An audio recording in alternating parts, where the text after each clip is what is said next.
আওয়ামী লীগের নেতাকর্মীরা যারা দল ছেড়েছেন তারা বিএনপিতে যোগ দিতে পারবেন বলে জানিয়েছেন বিএনপির সিনিয়র যুগ্ম মহাসচিব অ্যাডভোকেট রুহুল কবির রিজভী। সকালে নয়াপল্টনে বিএনপির কেন্দ্রীয় কার্যালয়ে জরুরি সংবাদ সম্মেলনে এসব কথা বলেন তিনি। রিজভী বলেন, যারা আওয়ামী লীগ করতেন কিন্তু আওয়ামী লীগের দুঃশাসন লুটপাট পছন্দ না করে আওয়ামী লীগ ছেড়েছেন তারা আসতে পারবেন। যারা প্রাথমিক সদস্য হবেন তাদের ফর্ম পূরণ করতে হবে।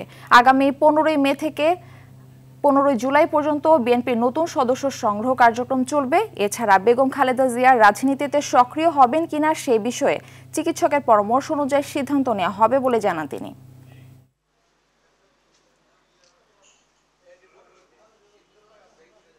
যারা হয়তো একসময় আওয়ামী লীগ করতেন কিন্তু আওয়ামী লীগের এই দুঃশাসন, আওয়ামী লীগের বর্বরোচিত কর্মকাণ্ড, লুটপাট, টাকা পাচার এটাকে পছন্দ করেনি, তারা আসতে পারবে না। কেন? যাচাই বাছাই তো নিশ্চয়ই থাকতে হবে, কারণ কোনো দোসররা এলাকায় সন্ত্রাসী করেছে, জমি দখল করেছে, টাকা পাচার করেছে, তারা তো নানাভাবেই ঢুকে পড়ার চেষ্টা করবে।